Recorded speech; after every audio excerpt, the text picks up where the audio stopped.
dia, irmãos. Graça e paz da parte do nosso Senhor Jesus Cristo. Agradecemos a Deus mais uma oportunidade que teremos agora de ouvir a sua mensagem. Portanto, nós damos as orientações iniciais. Convido os irmãos a abrirem os seus olhos espirituais nesse momento, abrirem a sua mente, o seu entendimento. Os irmãos venham a se concentrar na palavra do Senhor para que tudo que venhamos a ouvir, nós possamos reter e transforme o nosso ser, o nosso lar a cada dia, o nosso convívio com os nossos irmãos, com os ímpios também, porque hoje iremos falar deles também. E nós precisamos ter um bom relacionamento com a sociedade, com o mundo, mas principalmente não deixar de buscar a justiça do Senhor, porque essa é a orientação bíblica para nós. Buscai primeiro o reino dos céus e a sua justiça, e as outras coisas nos serão acrescentadas. Convido os irmãos agora a abrirem suas Bíblias. Bom, preciso falar qual é o livro? Abra aí sua Bíblia no livro de Eclesiastes. Vamos continuar a exposição deste livro, hoje no capítulo de número 7. Então abra aí sua Bíblia em Eclesiastes, capítulo de número 7. Hoje estaremos lendo os versículos de número 15 até o 22. Eclesiastes, capítulo 7, de 15 a 22. Todos acharam? A versão que estarei lendo é Almeida Revista e Atualizada. A palavra do Senhor nos diz: a moderação em tudo é boa. Tudo isso vi nos dias da minha vaidade. Há justo que perece na sua justiça, e há perverso que prolonga os seus dias na sua perversidade. Não sejais demasiadamente justo, nem exageradamente sábio, porque te destruirás a ti mesmo? Não sejas demasiadamente perverso, nem sejas louco, porque morrerias fora do teu tempo? Bom é que retenhas isto e também aquilo, não retires a mão, pois quem teme a Deus de tudo isto sai ileso. A sabedoria fortalece ao sábio mais do que 10 poderosos que haja na cidade. Não há homem justo sobre a terra que faça o bem e que não peque. Não apliques o coração a todas as palavras que se dizem, para que não venhas a ouvir o teu servo amaldiçoar-te, pois tu sabes que muitas vezes tu mesmo tens amaldiçoado a outros. Oremos ao Senhor. Bondoso, amado e querido Deus, diante da Tua palavra, Deus, diante do Senhor e olhando para as nossas vidas, Deus, homens e mulheres que pecam, Pai amado, que são falhos, nós Te pedimos a orientação nesse momento, não só para ouvir, Pai, mas para entender. Por isso pedimos ao Senhor mesmo, que através do Teu Espírito Santo, ilumine os nossos corações, a nossa mente nesse momento, para que o Teu nome seja glorificado, Deus, através da nossa pregação e também, Deus, da execução do Teu Evangelho em nossas vidas, Pai. É o que Te pedimos, em nome de Cristo Jesus. Amém. Podeis assentar, irmãos.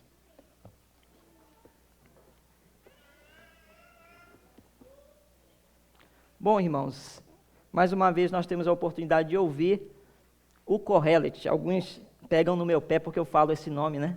Mas nós falamos de maneira proposital para que os irmãos possam aprender, né, e gravar em suas mentes o nome original deste livro, que em hebraico é Kohelet, que na tradução mais comum é o pregador, ou aquele que fala a uma grande assembleia. E nós já discutimos anteriormente quem é o autor desse livro, né?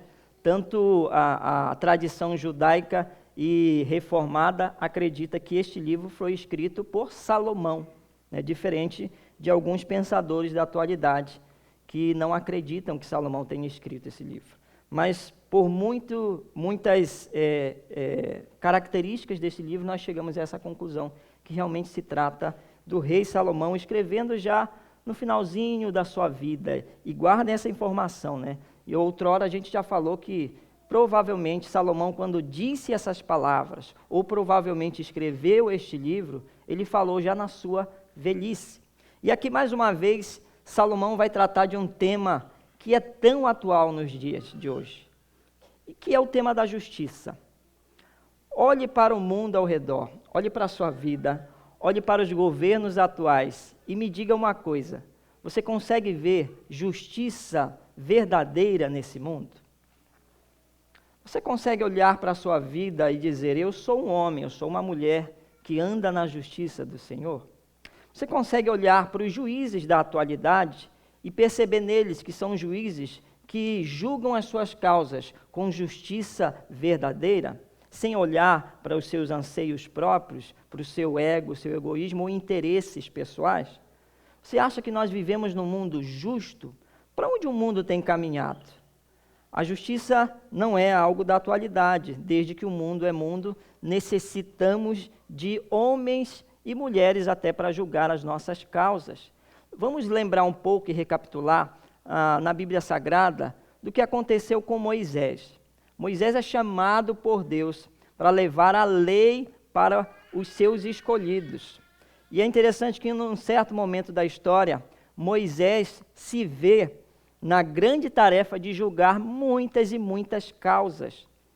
E seria muito difícil para ele julgar todas as causas, e entendê-las e julgar com uma reta justiça. Apesar de ser um homem de Deus, ele era limitado também.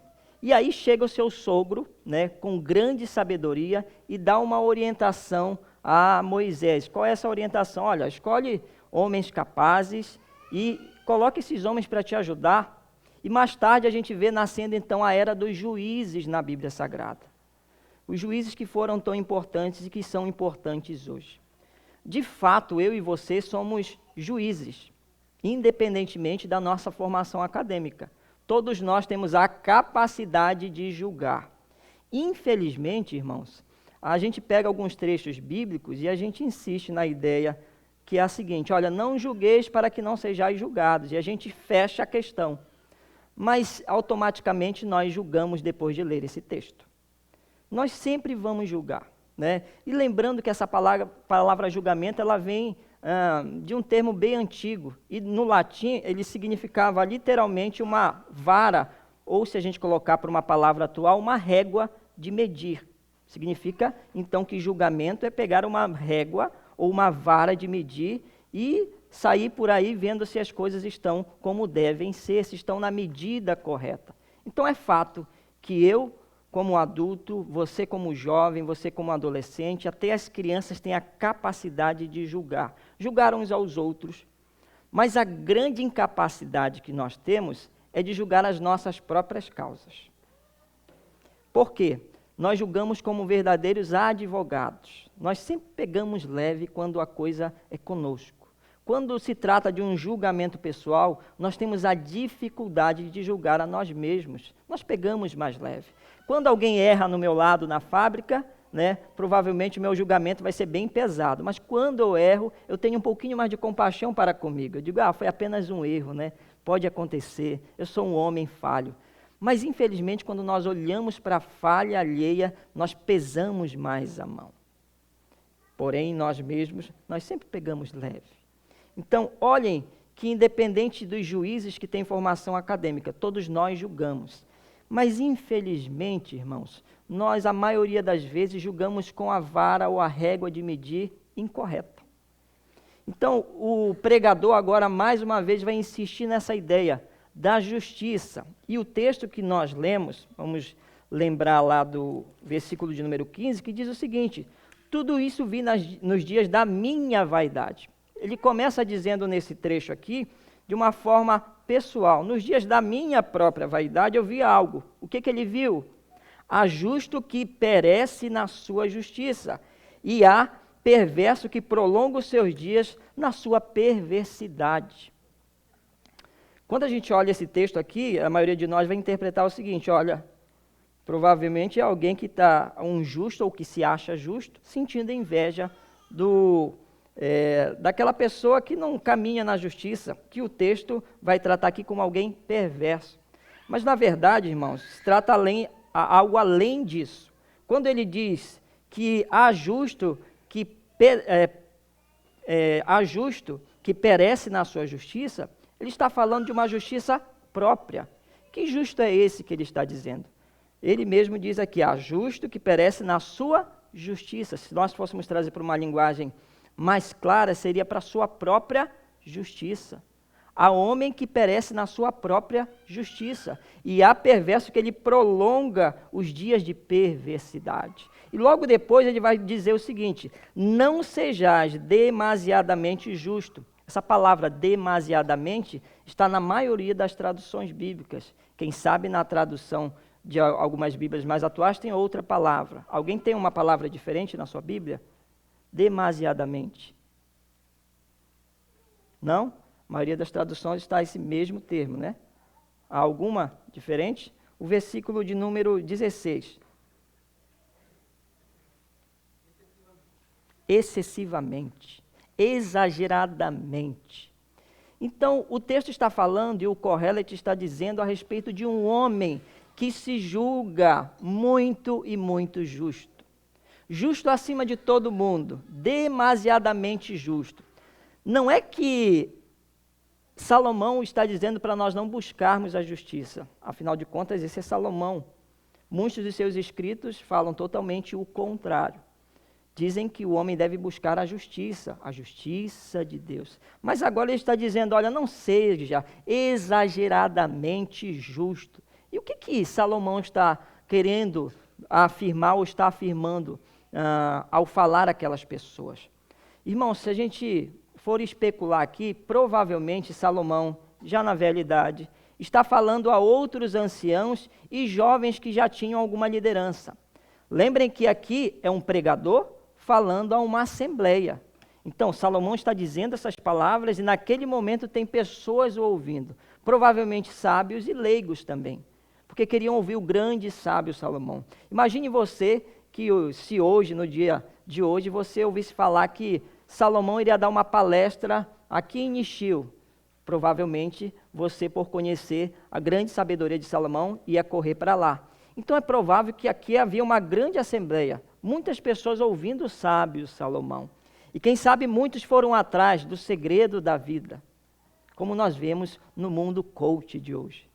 O segredo para o sucesso. Quem sabe muitas pessoas, até mesmo sábios e anciãos que foram até ali, foram descobrir como é que Salomão conquistou tanta riqueza. Como eu posso ser igual a Salomão? E, irmãos, quem foi naquele dia, naquela assembleia, naquela reunião em que Salomão estava falando, provavelmente, perdoem a expressão, quebrou a cara. Aqueles que esperavam ouvir belas dicas de como ter uma vida de sucesso, começam a ouvir da boca de Salomão, tudo é vaidade, tudo é correr atrás do vento. E parece que eu consigo ver nos rostos que estão ali assistindo aquela palestra, digamos assim, a decepção.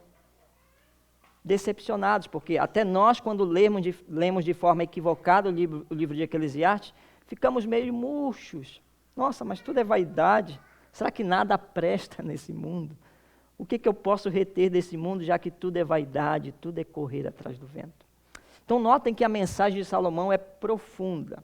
Aqueles que buscavam então o segredo para uma vida de sucesso, agora estão tendo a oportunidade de ouvir através do servo Salomão o segredo de temer ao Senhor. Como é que se teme ao Senhor de fato? Como é que se pode buscar a justiça de Deus? Entendendo que toda a nossa peleja nesse mundo, se ela é para conquistarmos coisas, pessoas ou algo que for, para as nossas próprias vontades, pelos nossos próprios anseios, tudo isso é vaidade. Então Salomão o tempo todo está nos deixando um pouco cabisbaixos. Mas se nós entendermos a mensagem que é tão profunda de Salomão, ele quer, irmãos, o tempo todo nos mostrar que existe algo além da vaidade desse mundo. Existe sim uma justiça que não é própria do homem, é uma justiça que é reta. E essa justiça só pode vir de um lugar, dos céus, do eterno Deus. Então, irmãos, Salomão está falando aqui para nós hoje. Não seja exageradamente alguém legalista. Porque hoje, irmãos, nós somos convidados, principalmente quando nos convertermos, a começar a aceitar algumas coisas e viver um legalismo que é pura falsidade em nossas vidas. Logo, Salomão está falando de nós que somos tão hipócritas em olharmos para o defeito do outro e nos exaltarmos. Acharmos que nós, como diziam os jovens da minha época, nós somos o último biscoito do pacote. Não há justo melhor do que eu. Não há pessoa mais inteligente do que eu. Não há ninguém mais sábio do que eu. E quem que está falando isso? Um homem muito sábio, mas que reconhece que no fim da sua vida, por tudo que ele lutou, tudo que ele conquistou, na verdade, o vento pegou e levou. Ele faz uma reflexão, em alguns trechos que nós já lemos, a respeito da morte. Principalmente no capítulo de número 12, que é o último capítulo, ele vai bater nessa tecla. De que ele já está no final da sua vida. Logo vem a morte. E tudo que você possa imaginar que você conquistou, você não vai levar para canto nenhum. A única coisa que nós vamos ter na eternidade é a justiça divina. Então, Salomão está nos dando não uma dica para o sucesso nesse mundo, mas para um sucesso espiritual, se é que possamos falar assim.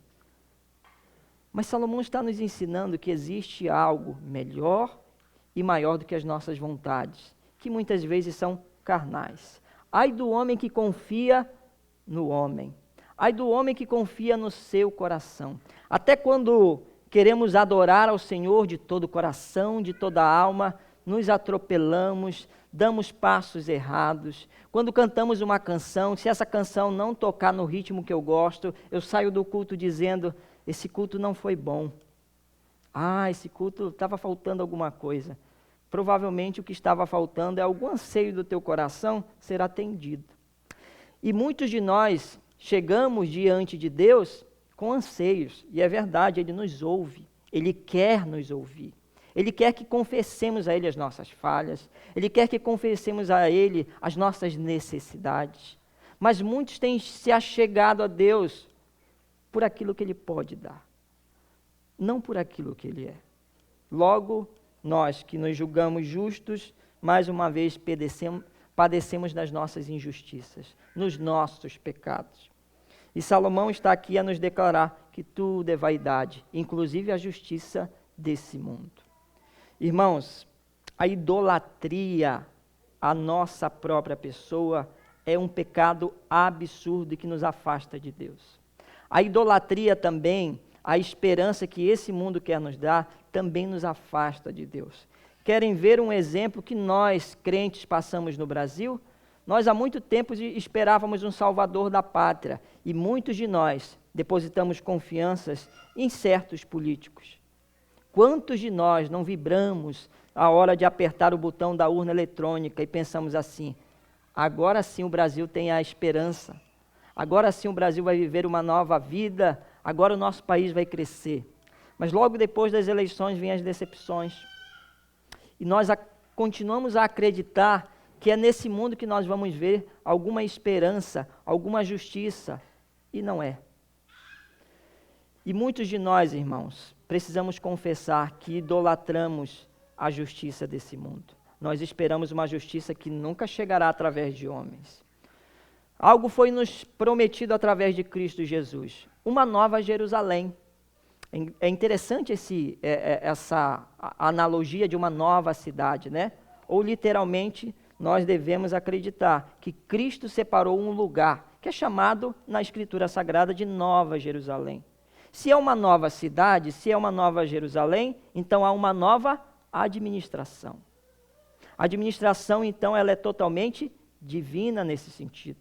Então, na Nova Jerusalém é que nós vamos ver o verdadeiro juiz julgando as causas. Isso vai começar aonde? Na volta de Cristo Jesus. Irmãos, eu não sei quantos de vocês têm esperado a volta de Cristo. No dia a dia de crente, no dia a dia no trabalho, muitos de nós esquecemos que nos foi prometido que a qualquer momento, Cristo Jesus desceria a essa terra novamente. Que ali Ele mostraria para o mundo todo a sua verdadeira justiça. E é interessante porque a Bíblia declara, irmãos, que o julgamento de Cristo às pessoas será um julgamento público.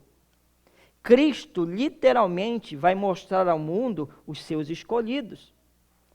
e mostrará também a todo mundo aqueles que ele rejeita, que levará ao lago de fogo. Essas são verdades poucas faladas hoje no púlpito, mas Cristo, irmãos, está voltando. E eu sei que alguns têm estipulado, eu me lembro de um amigo pastor que estipulou há mais ou menos 5 anos atrás, ele disse, olha, Cristo vai voltar em 50 anos. E há muitos especulando a isso há muito tempo. Mas uma coisa hoje nós temos quase que consenso na teologia cristã, que Cristo está voltando desde o momento em que ele subiu aos céus. E eu não sei quantos têm esperado o verdadeiro juiz baixar aqui, mas nós nos esquecemos disso, irmãos. Nós nos preocupamos com o que vamos nos alimentar amanhã, nós nos preocupamos com o trabalho de amanhã, se vamos fazer um zangueô ou não, e muitos de nós temos esquecido que nós devemos esperar o nosso juiz, que julgará o mundo todo e que já nos absorveu por causa do sacrifício dele mesmo na cruz do Calvário, para que nós viéssemos a ter a vida eterna. Eu não sei quantos de vocês têm esse sentimento, Cristo está voltando. Irmãos, os primeiros cristãos, quando nós lemos o livro de Atos, nós vemos aqueles irmãos com o coração totalmente ligados a cultuar ao Senhor, a pregar o Evangelho. E essa motivação era uma, Mateus 28, de 18 a 20. Lá estava a ordem para a grande comissão, que não é a ordem para um pastor ou um missionário que está em campo, mas é a ordem para a igreja do Senhor, dos adultos aos pequeninos. Todos esperavam a volta de Cristo, mas não sentados, não quietos, pelo contrário. Apanhavam em público, eram presos porque a boca não parava. Eles tinham uma mensagem a levar. Eles entendiam que o reino e a justiça de Deus viria através da pregação do Evangelho. Então, irmãos, se nós nos julgamos justos e também temos abandonado a pregação do Evangelho, logo caímos em pecado novamente. Como nos consideramos justos e dizemos que na nossa mão há a lei do Senhor, a Escritura Sagrada está na nossa mente, se não compartilhamos com os outros sobre a volta de Cristo, sobre o que Cristo fez nesse mundo. Certo é, irmãos, que muitos têm usado desculpas vãs para não pregar o Evangelho. E essas pessoas, boa parte delas se acham pessoas justas. Olham para o ímpio e dizem, ó, pecador, pena desse pecador. Isso não é um olhar de misericórdia, é um olhar de afastamento. Muitos na história, irmãos, imaginavam que para se afastar da injustiça desse mundo e do pecado, era necessário se afastar das pessoas. Porque quanto mais longe você estiver do pecador, mais puro você é. E isso independente da religião cristã. Há muitas outras religiões que pensam da mesma forma. Você vê o próprio shintoísmo, a ideia de que existe uma maneira de chegar ao nirvana, por exemplo, que o budismo prega. E essa maneira é se isolar do mundo externo e buscar dentro de si o nirvana. Certo é que nem Buda chegou ao nirvana, segundo muitos escritores. Mas ele é um grande exemplo para aqueles que querem chegar ao nirvana. E esse nirvana está aqui dentro, em algum lugar. Você só precisa encontrar. Para isso você precisa se isolar do mundo. Então você vai buscar dentro de você algo maior. E é isso que muitos cristãos têm buscado também. Dentro de si a verdadeira justiça. Mas segundo Salomão, esses padecem na sua própria justiça. Que pena, irmãos, é nos encontrarmos com o divino Salvador. Vivemos um período que às vezes é muito curto, de grande anseio por ler a palavra, de grande anseio em ajoelhar os joelhos no chão e clamar ao Senhor. E logo depois disso vem aquele esfriamento. Isso é muito mais comum do que nós possamos pensar. Todos nós que estamos aqui, se formos verdadeiramente honestos, vamos olhar para dentro de nós e ver que durante essa semana fomos frios com o nosso Senhor. Ignoramos o Senhor. Você já foi ignorado por alguém? Já teve essa sensação de estar do lado de alguém e essa pessoa não fala com você? Já viu pessoas, eu não quero aqui trazer nenhum julgamento em relação a isso, mas pessoas que têm um problema de bipolaridade, um dia ela fala com você, outro dia ela não fala. Isso causa tristeza na gente. E há pessoas que não têm bipolaridade ou nenhum diagnóstico desse tipo, né? Mas pessoas que na sua vida normal, uma hora estão bem com você, outra hora nem falam. Que triste é conviver com alguém assim. Eu tenho um amigo muito pessoal que eu já aprendi. Tem dias que ele não quer falar comigo e está de boa porque eu já conheço ele. Mas gera tristeza na gente todas as vezes que a gente é ignorado. Agora imagine Deus em ver pessoas que declaram: eu sou salvo em Cristo Jesus. Ah, Cristo Jesus é maravilhoso. Deus está ou não está presente no nosso meio, irmãos? Segundo a sua palavra, sim. Ele está em todos os lugares. Então, lá na cozinha, quando eu estou cozinhando, Ele está comigo. Na fábrica, quando eu estou trabalhando, Ele está comigo. Mas por muitas vezes é ignorado. Que triste. Que triste pensarmos que somos justos, mas padecemos da nossa própria justiça. O pecado, irmãos, e a nossa ignorância também, nos afasta do verdadeiro evangelho. E não há, segundo o Kohelet nesse texto, um só justo na terra. Lembram que a palavra também ensina que todos pecaram e destituídos estão da glória de Deus. Ele vai afirmar aqui que não há um só justo. Não há um só justo na terra. O verso 17 nos diz o seguinte também: não sejais demasiadamente perverso, nem sejais louco, porque morrerias fora do tempo.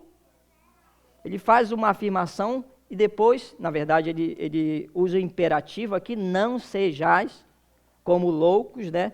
Não sejais demasiadamente, exageradamente perverso. E aí ele faz uma pergunta: por que você vai breviar a sua vida? Então, aqui nós vemos um exemplo em outros, no próprio livro de Eclesiastes, agora no capítulo de número 8, 14, que diz o seguinte: ainda há outra vaidade sobre a terra, justos a que sucede segundo as obras dos perversos, e perversos a quem sucede segundo as obras dos justos. Digo que isso também é vaidade. Aquele que faz a justiça, na verdade, ganha benefícios, na verdade, ou o castigo do perverso. Então aqui a gente vê aquele crente enciumado, né? Nossa, eu sou justo, entre aspas. Eu sou um servo do Senhor, mas eu vejo que o ímpio tem crescido. A morte tem batido na minha porta. Às vezes a fome tem batido na minha porta. E um crente que não tem contentamento com o Senhor, logo chegará a essa conclusão. Por que o justo, ou a essa indagação, por que o justo sofre e o ímpio tem crescido? E é verdade, irmãos. Nós vemos ímpios aí que escarneiam do Evangelho. E às vezes nós cristãos olhamos para ele e dizemos, como Jonas imaginava, seria bom que eles morressem. Há muitos salmos que os salmistas começam pensando dessa forma: por que eu estou sofrendo? Até quando você vai apartar, Senhor? O Senhor apartará de mim a tua mão poderosa. Até quando irei chorar? Até quando irei sofrer? Olha lá os ímpios, eles deveriam estar sofrendo. Jonas pensava dessa mesma forma, é por isso que não leva, como nós já aprendemos, a pregação ao povo de Nínive, porque ele queria que aquele povo fosse exterminado. Ele era esse homem a qual Salomão está falando aqui. É o homem que buscou a sua própria justiça. Jonas criou na sua mente uma justiça e pensou: se eu levar o evangelho, ou a pregação que Deus me deu àquele povo, se eu levar essa mensagem, conhecendo o Deus que eu tenho, misericordioso, e aquele povo se arrepender, Deus não vai destruí-los. E foi exatamente o que aconteceu. Isso demonstra que Jonas era teologicamente correto, ele conhecia o seu Deus, ele conhecia o Deus que servia. E ele cria aquele plano mirabolante na sua mente: eu vou fugir, porque assim aquele povo não ouve a mensagem e morre. Às vezes eu e você temos a mentalidade de Jonas. Nós queremos que o mundo se exploda e queremos todos os benefícios para nós. Porque nos achamos melhores, maiores, mais justos de qualquer outro. E indagamos Deus o tempo todo: por que eu sofro? Por que o fulano cresce e eu continuo nessa vida, fazendo tanto zangueô para ganhar uma mixaria de salário? Irmãos, o descontentamento é fruto também daqueles que buscam a justiça própria. Porque aquele que busca a justiça própria é aquele que acha que ele merece mais benefícios do que os outros. Ele olha para si e diz, não, por eu ser justo, eu mereço esses benefícios. Mas ele, por ser ímpio, só merece o inferno. Irmãos, essa é uma mentalidade a qual Salomão está tentando nos ensinar para que venhamos a nos afastar dela. A mentalidade de alguém que se acha aquele merecedor de qualquer coisa. E aqui nós lembramos, né, do princípio da graça. Como fomos chamados à graça? A palavra de Deus nos ensina que quando éramos pecadores, ainda pecadores, Deus teve misericórdia para conosco. Ele não esperou que eu e você consertássemos a nossa vida para nos dar a salvação, mas para olhar para porcos imundos que só praticam o pecado, ele olhou e teve misericórdia. Há muitos irmãos que têm caminhado nessa mentalidade de que eu preciso fazer para conquistar. Aí eu pergunto para vocês, quem que fez tanto que mereceu? Alguns acham absurdo, por exemplo, nós e outras denominações dizerem que o Espírito Santo mora em nós. É absurdo, né? Como é que ele pode habitar em um ser humano que é pecador? Você já se fez essa pergunta? Como é que o Espírito Santo pode habitar em mim que sou pecador? É absurda essa ideia. Aí eu pergunto para vocês, como é possível um Deus descer do seu trono, conviver com imundos, almoçar com imundos, dormir com imundos? Como é possível isso? Ah, foi possível sim. É o que a Bíblia nos ensina. Um Deus todo-poderoso, todo santo, desceu do seu trono, chegou a esta terra, baixou aqui e encontrou o que no meio do caminho? Homens bons? O próprio Cristo Jesus, quando é indagado, esse homem é bom, ele diz, olha, não há um só justo na terra, a não ser meu Pai que está no céu. Não há um só justo. Se é absurda a ideia do Espírito Santo fazer morada em nós, logo é absurda a ideia de entender que Cristo baixou essa terra, conviveu com pecadores, mas foi misericordioso com eles. Da mesma forma é o Espírito Santo, irmãos. Então não tenha medo de dizer, ele mora em mim. Isso é uma responsabilidade muito grande. Quando você entende que o Espírito Santo mora em você, você entende que a justiça de Deus está em você. O nosso problema é que, assim como nós damos atenção a um inquilino, poucas semanas, a um mês, mas depois esquecemos do inquilino. Quando é um visitante que chegou há um dia atrás, nós servimos o café para ele. Nós dedicamos um tempo para conversar com ele. Nós arrumamos a cama para que ele tenha um melhor conforto. Isso dura algumas semanas. Se ele ficar um mês na sua casa ou ficar de vez, certamente o tratamento vai mudar. Não é mais o tratamento. Lembra quando a gente casou?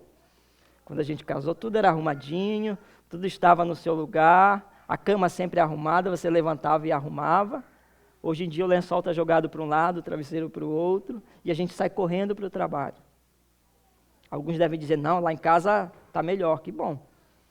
Mas quanto mais tempo a gente convive, parece que a gente vai esquecendo um do outro.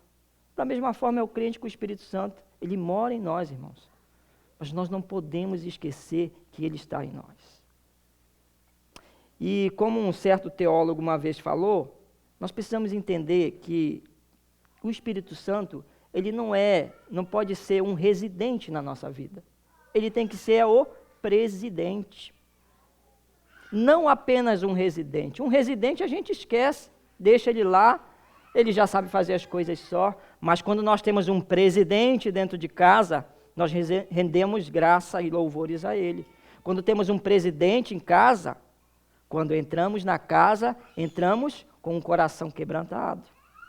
Entramos com um coração pronto a atender aquele presidente.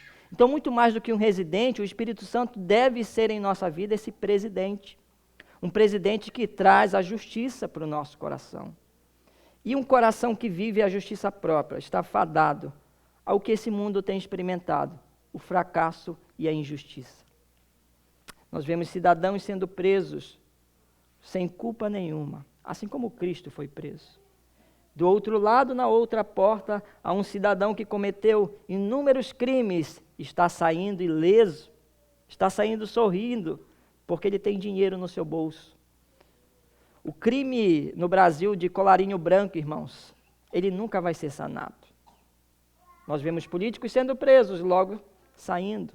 Ah, mas o pobre, coitado do pobre que não tem dinheiro para pagar um bom advogado. Ele vai para a defensoria pública, aonde o defensor público já tem um salário, ok, ele vai receber ganhando ou não a causa. E muitos têm padecido na injustiça.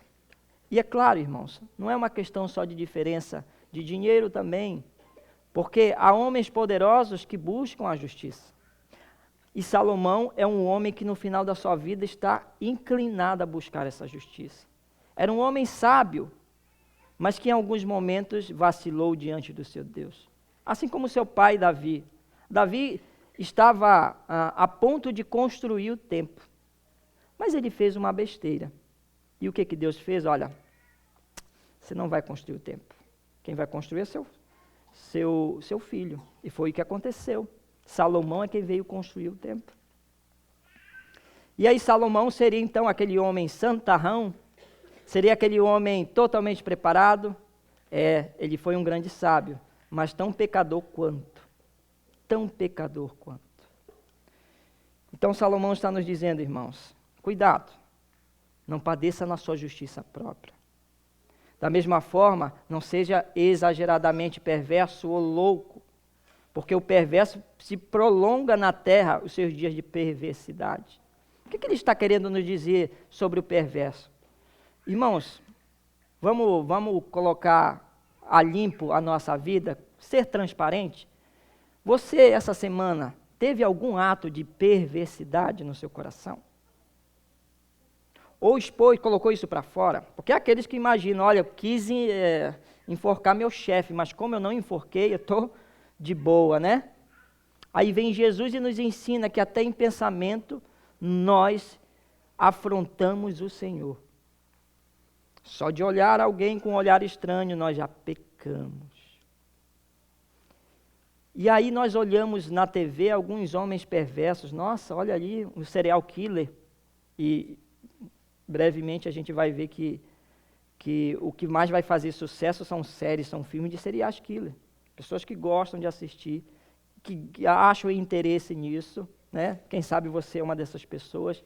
E a única coisa que eu digo a você, vê aquele serial killer, olha para ele e provavelmente você vai se achar mais justo do que ele. Mas nós somos tão pecadores quanto. Todas as vezes que pensamos em atos perversos, nós ofendemos o nosso Senhor. Logo, irmãos, você não é um juiz justo. É por isso essa orientação bíblica de dizer, olha, não julgueis para que não sejais julgados. O texto não acaba aí, ele diz, porque da mesma forma que julgarás, serás julgados também. Então julguem com a reta justiça. Ó, o mesmo texto está dizendo, não julgais para que não sejais julgados, e ao mesmo tempo ele está dizendo, julgues, mas com a reta justiça. O nosso problema não é o julgamento, mas é a falta de um julgamento que agrade ao Senhor. Quantos de nós olhamos para o outro com preconceitos no nosso coração? Quantos de nós já quebramos a cara, irmãos, de olharmos para alguém chegar com a gente, olha, na fábrica mesmo isso acontece direto, está vendo aquele ali? É o pior daqui. Aquele funcionário ali é um lixo. Se fosse você, eu nem me relacionava com ele. Aí a gente chega com a pessoa, conversa com a pessoa e vê que ela não era tudo aquilo que falava.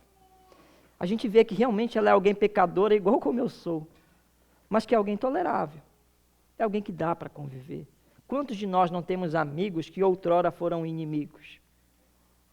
Isso dá para tirar o quão o nosso coração é pecaminoso e se desvia da justiça. A nossa justiça às vezes está nos olhos. Nós olhamos para uma pessoa, batemos a ficha, essa pessoa é isso. O mundo da psicanálise tem crescido. Infelizmente, irmãos, eu vou falar isso, espero que colegas pastores não fiquem chateados, que estejam... Hoje não tem transmissão, né? Graças a Deus. Mas, no meu tempo de curso, o curso de teologia, irmãos, tem sido acrescentado cada coisa. E alguns acham que para ser um bom pastor, você precisa ter um curso bom de psicanálise. Alguém enganou os nossos colegas pastores, os nossos irmãos em Cristo, e afirmam que na ciência da psicanálise é que eles vão ser bons líderes, pastores. Aí vem a Bíblia e diz assim, olha, vocês, povo comum, aconselhem uns aos outros, julguem uns aos outros, mas com a reta justiça. E aí nós achamos subterfúgios que o mundo nos dá para nos desviarmos da palavra. Um crente que ler a palavra de Deus tem na ponta da língua um bom conselho. O crente que não lê a palavra de Deus terá certamente dificuldade de aconselhar alguém. Um bom conselheiro não deve ser apenas o pastor ou o líder de alguma área da igreja. Um bom conselheiro deve ser todo crente, preparado, com as escrituras na mão, na mente e no coração. Um bom juiz de fato, que trabalha para o Senhor, julga segundo a reta justiça. E não julga para ver o sofrimento alheio, mas para ver a redenção, para ver o alívio das dores do próximo. Nós julgamos, irmãos, quando alguém vai cair em um buraco. Nós medimos, pegamos a régua de medir. Se ele der um passo a mais, ele vai cair lá no fundo. Nós fazemos esse julgamento. O que devemos fazer com esse julgamento? Dar um bom conselho, dar um alerta. Se possível for, colocar uma placa ali e dizer, ó, eis aqui um buraco muito profundo. Por favor, não pise aqui. É o que um crente que se diz um bom juiz deve fazer. Primeira coisa, lê a Escritura Sagrada. Irmãos, quantos de nós não ficamos, eu vou usar uma palavra que a gente usa no nosso estado, enrascados, quando somos indagados a respeito de algo. E quando alguém chega, um ímpio chega com a gente e pede um conselho. Aí aquele que estudou a psicanálise vai olhar para ele e vai dizer, olha aí, deixa eu primeiro analisar a linguagem corporal dele, para eu poder ver o que ele quer. Irmãos, os crentes de antigamente nunca estudaram sobre linguagem corporal. O máximo que eles viam era uma sobrancelha para baixo, eles já sabiam, esse está bravo. Era alguém com um sorrisão no rosto, eles diziam, esse está feliz. De fato, todo ser humano consegue fazer uma análise, não perfeita, mas nós conseguimos ver quando o irmão está entristecido. Nós vemos, e um bom crente, o que ele vai fazer? Ele ora ao Senhor no seu coração, primeiramente. Deus, ajuda, porque eu acho que meu irmão está passando por uma dificuldade. Me dê as palavras certas. Coloca a palavra dos meus lábios, no meu coração. E aí você vai lá com o irmão e diz, o que acontece com você? Pelo que você está passando? Qual é a tua dificuldade? Não precisou de psicanálise. Não precisou de um curso de psicologia. Precisou de um crente no seu quarto orando. Precisou de um crente lendo a palavra de Deus. É assim que buscamos a justiça de Deus. É assim que buscamos o reino de Deus, irmãos. É, em primeiro lugar, se relacionando com aquele que é o justo e fiel juiz. Esse mundo nunca terá uma justiça enquanto não se relacionar com o Deus da justiça. Nós nunca vamos ver os nossos ministros do Brasil fazendo um bom julgamento se eles não se renderem aos pés de Cristo. Ainda que tenham até uma lei muito boa em suas mãos, eles vão executar aquela lei de forma incorreta, porque o seu coração está longe da justiça. O seu coração só quer atender aos seus próprios desejos e interesses. Logo, irmãos, não seja demasiadamente justo. Não pense que a justiça vem de você. Ela sempre virá de Deus. Então reconheça o outro como alguém maior.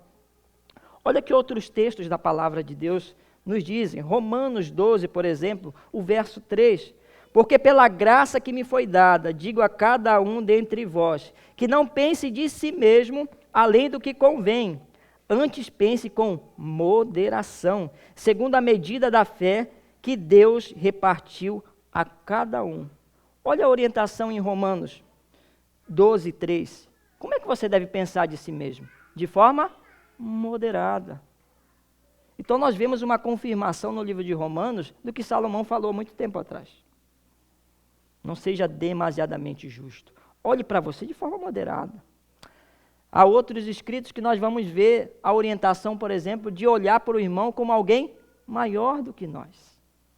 Significa dizer que eu vou olhar para ele com preocupação. eu vou olhar para ele com o coração quebrantado. Eu vou olhar para ele como um irmão olha para um irmão. Como um filho olha para o seu pai e como um pai olha para o seu filho. Logo nós estamos falando de amor fraternal. O crente deve carregar consigo amor fraternal. Eu não nasci, eu não tenho o mesmo sangue do Adriano. Mas eu tenho o mesmo Espírito em Cristo Jesus. E isso, irmãos, é muito mais do que um relacionamento sanguíneo ou consanguíneo. É muito mais. Porque nós carregamos dentro de nós o mesmo Espírito da bondade de Deus. É o Espírito Santo de Deus, é Ele quem nos liga. Por isso, irmãos, se pensar a respeito de si, pense como o texto que nós lemos indica, pense com moderação a respeito de si mesmo. Primeira coisa, reconheça que você é um pecador. Segunda coisa, reconheça que Deus é misericordioso apesar do seu pecado. Isso é muito importante para que nós tenhamos um bom relacionamento com Deus. É ver as coisas do jeito que elas são. É se ver não como uma maquiagem, né? Imagine você casa com alguém, né? Toda maquiada. Chega lá na hora de tirar a maquiagem, você diz, eu nem te conheço. Falha nossa, né? Falha nossa porque o nosso olhar estava olhando coisas totalmente supérfluas. Nós olhamos a maquiagem de alguém, achamos maravilha, mas nós não conhecemos o coração. Está cheio de crentes, irmãos, e é importante reconhecer que nós somos assim também. Que vestem uma capa, vão para o trabalho com essa capa, que vêm para a igreja, às vezes, com uma capa também. Há aqueles que têm aquele guarda-roupa, a minha vida do mundo, a minha vida no trabalho, a minha vida de escola, aqui é a minha vida de crente. Aí pega a roupa, vem para o culto. Eu vou para o trabalho, eu vou pegar minha farda do trabalho e vou com aquela capa de trabalho. Mas um crente verdadeiro não tem 2, 3 ou 4 vidas, irmãos. Um crente é crente aonde estiver, exercendo a função que estiver exercendo. Logo, o crente deve ser justo em tudo, aonde estiver, com quem quiser. E eis uma coisa difícil, dar um bom testemunho no trabalho. Porque o que mais nós vemos lá é mau testemunho. E às vezes nós nos juntamos a esses. Nós pegamos uma veste que eles têm para nós e vestimos. E esquecemos de oferecer uma veste pura e limpa que só a palavra de Deus pode nos dar. Então, irmãos, que busquemos em primeiro lugar o reino dos céus e a sua justiça. E tudo depois que nós tenhamos a consciência que vai ser acrescentado. Outro texto que eu gostaria de compartilhar com os irmãos é o Provérbio de número 10, o verso 27, que diz o seguinte: o temor do Senhor prolonga os dias da vida, mas os anos dos perversos serão abreviados. Notem que essa palavra linka com o que Salomão está falando aqui, dos perversos. Então terão o dia abreviado. Essa é a resposta para a pergunta de Salomão. Outro texto interessante ainda em Eclesiastes, agora o capítulo de número 9, verso 16, diz o seguinte: então disse eu, melhor é a sabedoria que a força. Ainda que a sabedoria do pobre é desprezada e as suas palavras não são ouvidas. Lembram de que homens foram chamados para levar as boas novas do Evangelho a princípio? 12 homens a princípio foram chamados. Todos eles da alta sociedade, certo? Todos eles com grande poder na sociedade, certo? Não errado. Todos homens simples. Existia uma mensagem que Cristo queria trazer ao mundo, principalmente aos religiosos da época em que ele veio. Homens que se achavam poderosos, conheciam a palavra de Deus, conheciam a justiça de Deus, mas a justiça andava longe deles, a passos largos deles. Conheciam um Deus misericordioso, mas não tiveram misericórdia de Cristo Jesus e o jogaram numa cruz. Aí logo veio um homem simples, chamado Pedro, e prega aqueles judeus. Aquela pregação que nós conhecemos naquele dia de Pentecostes, ou naquele período da comemoração do Pentecostes. Qual foi a mensagem de Pedro? Se colocasse um tema naquela época para a pregação deles, seria: arrependam-se, covardes. Arrependam-se. E ele prega aos judeus que teriam na sociedade muito mais privilégios, porque todo judeu, irmãos, por mais pobre que fosse, tinha dentro da sua cultura o ensino como algo poderoso. E até hoje eles têm. Para você ter uma ideia, quem diz que a gente leu Eclesiastes aqui, tem alguns autores dizendo por aí, esse capítulo aqui foi acrescentado depois. Foi acrescentado depois. Irmãos, o Antigo Testamento é algo tão maravilhoso que ele era passado de uma maneira sublime às crianças, de forma falada todos os dias e também escrita. Para isso existiam os escribas. Então, se existem livros bem preservados, são os livros do Antigo Testamento. Então, o pessoal que está com conversinha de relativizar a palavra de Deus, eu sinto muito, não tem argumento. E os judeus sempre ensinaram bem as crianças no caminho que deve andar. Lembram do texto que diz, ensinai a criança no caminho que deve andar. A minha esposa luta comigo para toda noite, quando eu estou de Hirukim, para eu falar da palavra para o meu filho que vai completar 2 anos e às vezes a gente pensa e não vai entender nada. E grande luta é colocar ele no colo e ler a palavra, porque ele quer pegar a Bíblia, ele gosta de livro, mas ele quer ficar cutucando o livro. E eu digo, olha, se é a hora de ler, ouça. Mas vocês sabem que criança não ouve tão bem assim. Ela não entende. Mas desde pequeno nós devemos ensinar. Alguma coisa vai ficar. Nem que seja a imagem de um pai ensinando o seu filho. Eu me lembro do diácono Saul, que é tio da minha esposa, Thay, com o qual tenho grande respeito. Certo dia, na classe de crianças, pediram para desenhar o seu pai, né, no dia a dia. Aí vem o Mateus e desenha o pai dele. O pai dele fazendo algo bem específico, lendo a Bíblia Sagrada. Porque todos os dias o diácono Saul pega a sua Bíblia e a lê.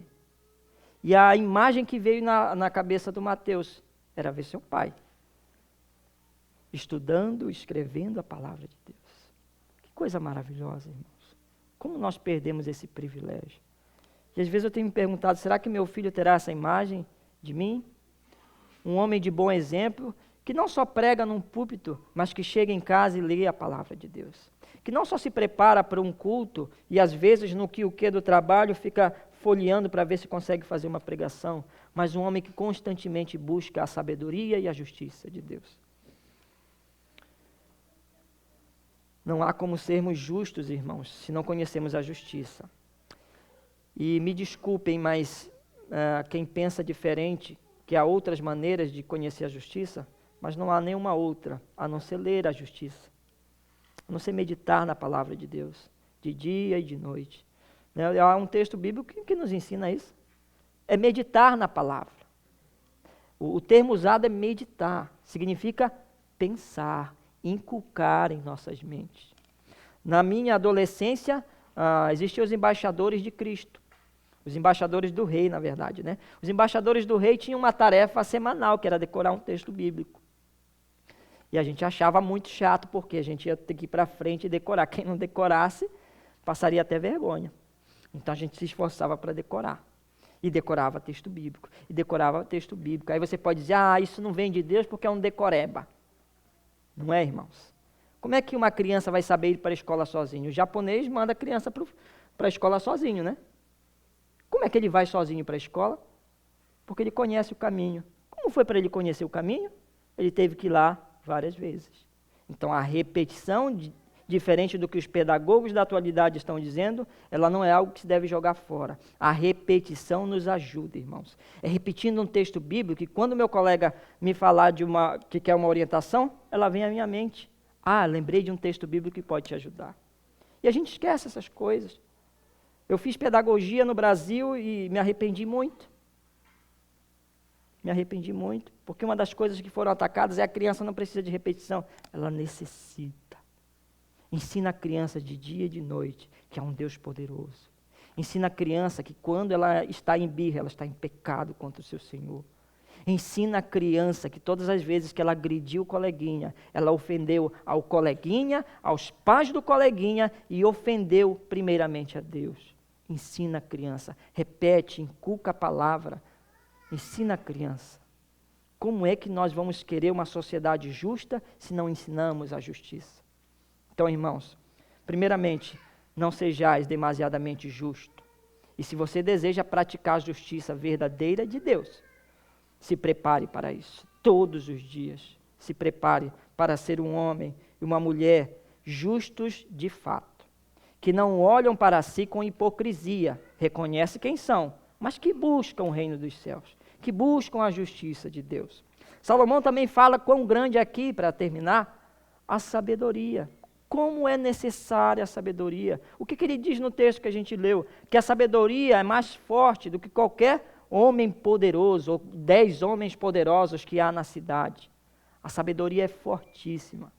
Aqueles que olham, por exemplo, na luta de Golias e Davi ali, eu às vezes vejo alguns arqueólogos, que se dizem pastores, tentando encontrar aquela mensagem escondida. Sabe como é ser humano, né?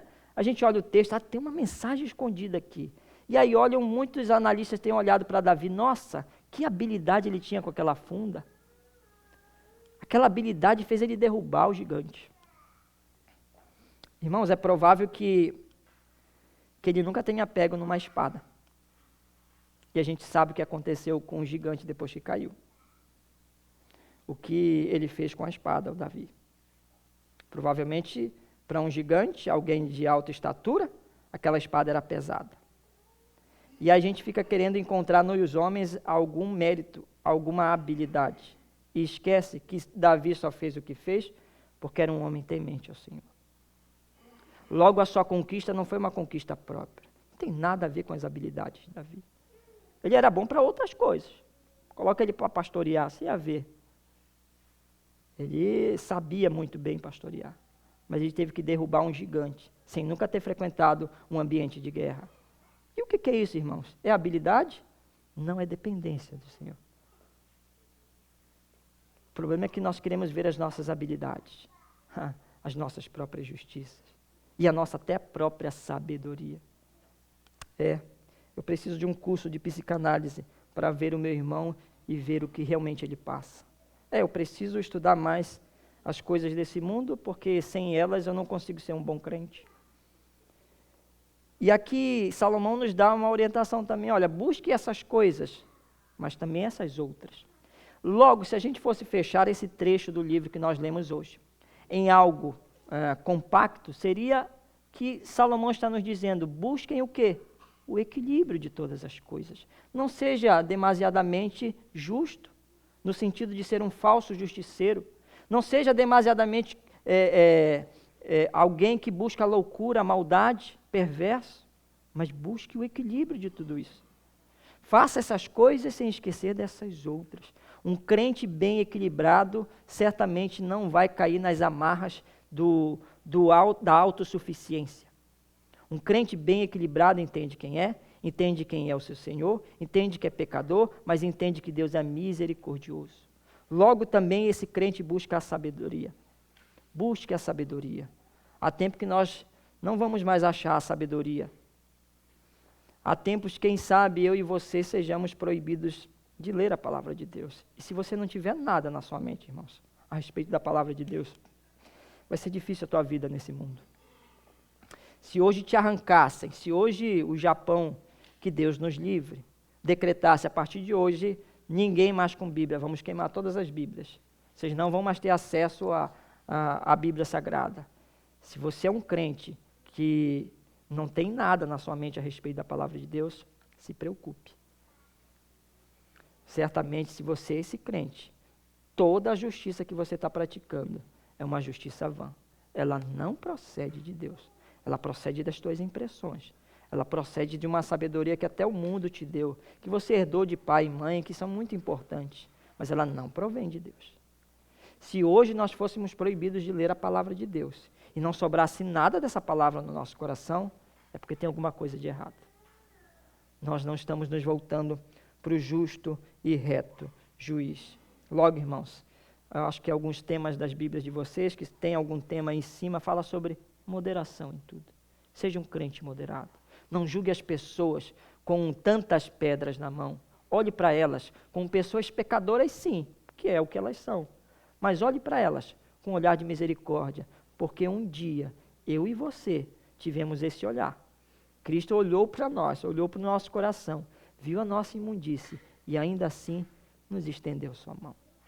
Que possamos buscar esse equilíbrio, não para nossa vanglória, mas para que o nome de Deus seja exaltado e glorificado. E para encerrar, irmãos, o Eclesiastes 9,18 diz: melhor a sabedoria do que as armas de guerra, né? Mas só um pecador destrói muitas coisas boas. Ele fala, melhor a sabedoria do que as armas de guerra, mas só um pecador destrói muita coisa.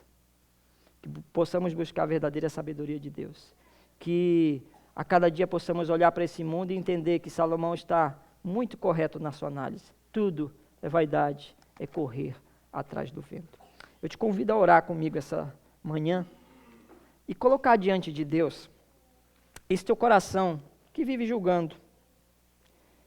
E mesmo escutando essa palavra de hoje, é provável que nós venhamos a continuar julgando de forma equivocada.